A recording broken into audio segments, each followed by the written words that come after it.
was a phenomenal workout. Imagine if I just stayed in bed. The travesty. Welcome friend, this is week 2 and it's certainly getting colder out there, it's wetter, but I'm still standing and the work continues. Let's start with the pain, and it's been pretty bad all week, and it's basically just 2 things, blisters and my ankle, specifically on my right foot. I've had issues with my right ankle and tendons for quite a few years now, but I've had x-rays and all these different tests on them and they can't find the issue, but they seem to just swell. It gets overworked. That was probably the hardest workout that I've done so far. I've got these massive blisters on the bottom of my feet. That one really took some pushing through the pain. I thought about stopping so many times, but I thought it was more valuable, keep going, keep pushing through that pain. It's just a good mental stressor that I can just sort of try and push through and develop even more discipline. It feels like the blisters spread to my toes. I'm getting pain in the tips of my toes. It was bad, but I did it. As for the actual tendon issue, it's a structural issue. There must be some kind of weakness down there, but I think next week I'm going to wear ankle wrap and I'm just going to wear them the entire week. As for preventing blisters, maybe there's some kind of insoles I can get that I have some sort of cushioning in that area. And I think it will get better as I lose weight, obviously, because that's probably the main thing exacerbating it. But I think eventually I'll have to go to physiotherapy and try and get that sorted.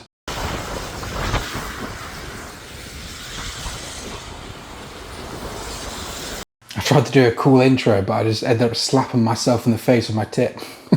Anyway, fasting and just a general adaptation to what I'm doing, the schedule. So now I fast from Monday to Sunday, and I'll break that fast midday on Sunday, and I weigh myself in the morning. So this refeed is going to be much more controlled, and I'm going to show you that later in the video. It's going to be one meal, it's going to be a large meal. I've tried to make it so it's nutritionally dense, it's got the macro and micronutrients, but the fasting this week, it's been phenomenal this week, and last few fasts I think I've talked about, I've experienced nausea.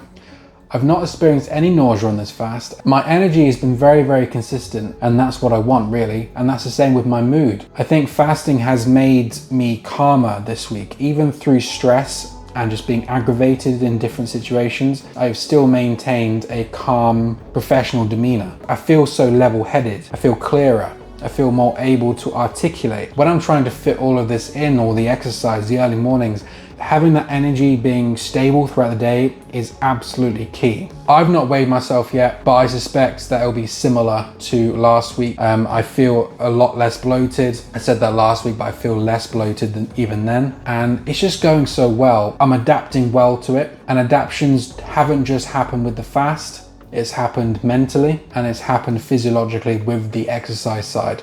I'm a lot less sore, obviously apart from my ankle issue. Generally my back, my hips, my legs. So my body is adapting well to this new schedule, all 3 aspects, including the waking up. I had a lot of problems last week and even the beginning of this week because I felt sad. I felt really upset when I was trying to get up at 2 a.m. I have a lot of experience getting up at 5. Even before this channel, I was getting up at 5 for a previous cleaning job that I had. Now I've got to pull that back to 2 a.m. I was like, what do I have left? I've given up video games for this. I've now given up food. They've always been the go-to when I'm stressed. And you can probably relate to that, but they've all now gone and you are left with the person in here. What do you do when you are stressed? What do you do when you're happy? And I had really bad cravings on day 1 or 2, and when things would happen at work, I was like, I need a chocolate bar or something. I need something. You just got to detach yourself from those thoughts and become disciplined enough and just detached enough to know that that's just the emotion speaking.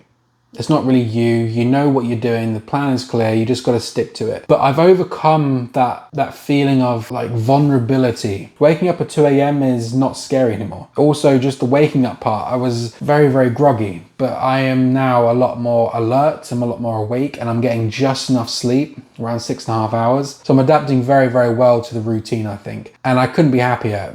I feel privileged to be able to go to the gym and be around like-minded people, because even at 2:30 in the morning there's 12 people in the gym. But last Saturday I went and there are people still coming out of the nightclubs and there's guys being sick. I go into the gym and it's just people trying to improve themselves. I love being around these types of people and I just love being in that environment. But now it feels different. Now it feels like I actually have a purpose to be there, and I honestly just feel privileged to have the chance to do this.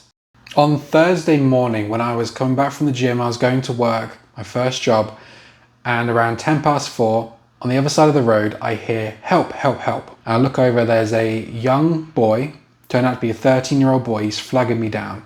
He's just wearing his boxers, and it's cold and it's raining and it's just freezing out there. And he's explained to me that he's jumped out of his bedroom window and he's broken his leg. He told me that there was a nun in his house and that's why he jumped out the window. And that nun has now killed his mother. I called 999, got him an ambulance, and eventually 2 ambulances came and 3 police cars. And I just couldn't stop thinking about it. Not that just life was fragile, but I was in the right place at the right time. If I hadn't have been there, what would have happened? There was no one else around. What if I wasn't there? And maybe that's why I'm doing this, really. Yes, it's about discipline, losing weight and trying to get out of debt, but it's also trying to be a good human, a strong man who can look after other people. But actually, you might be able to do some good. I wonder how different it would have been if I wasn't there.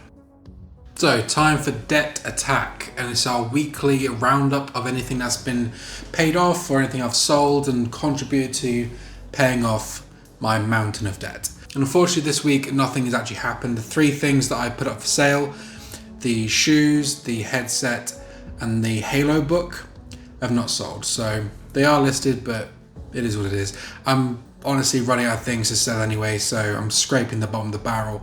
I need to find something else to just get some sort of trickle of money in, and I'm not sure what that is, but we'll figure it out. But this week, what I have learned financially and what's actually been a really big aid to me, but I started paying from my phone, and because I use Monzo, I have different pots set up.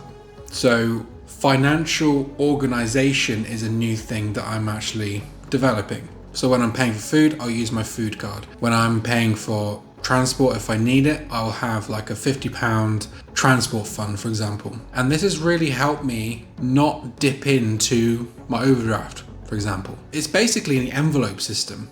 And that's what Dave Ramsey talks about, and I've heard this before, where you just set up pots, but like the envelope system is a physical thing. You put food on one envelope and you put a certain amount of cash in that. And that's what I've been learning to do, basically. And it's such a simple thing, but it's actually profoundly helpful. And it's something that I want to expand on. If I can further organize my finances, it makes me a lot more conscious about what I'm spending and have specific funds for each thing. I get paid next Friday, so next week's video will actually have me paying off Vanquish. And at some point, I do want to pay off my phone. I think I've got about £600 left on it.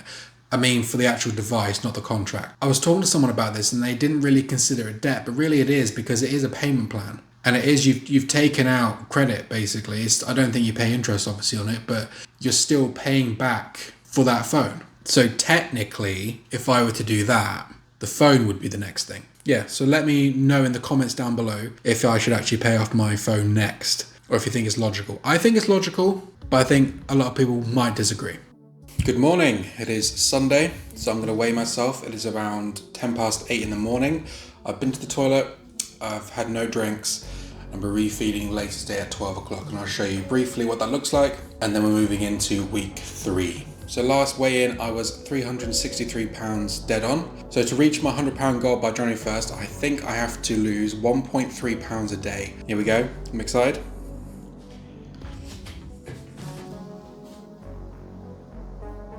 Holy crap.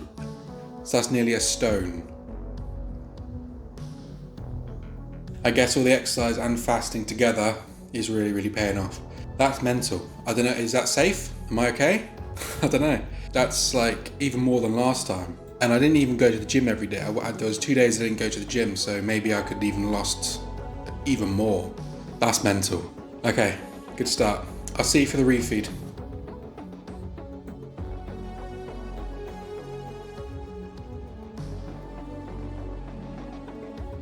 After 6 days of fasting, this is my reward. Not a cheat meal, a reminder. A reminder that comfort means nothing if it's not earned. Every bite tastes different when you've had to wait and fight for it.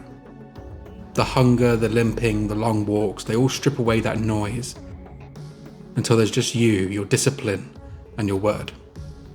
This is how I rebuild myself. One choice, one day, one refeed at a time. Conquer thyself.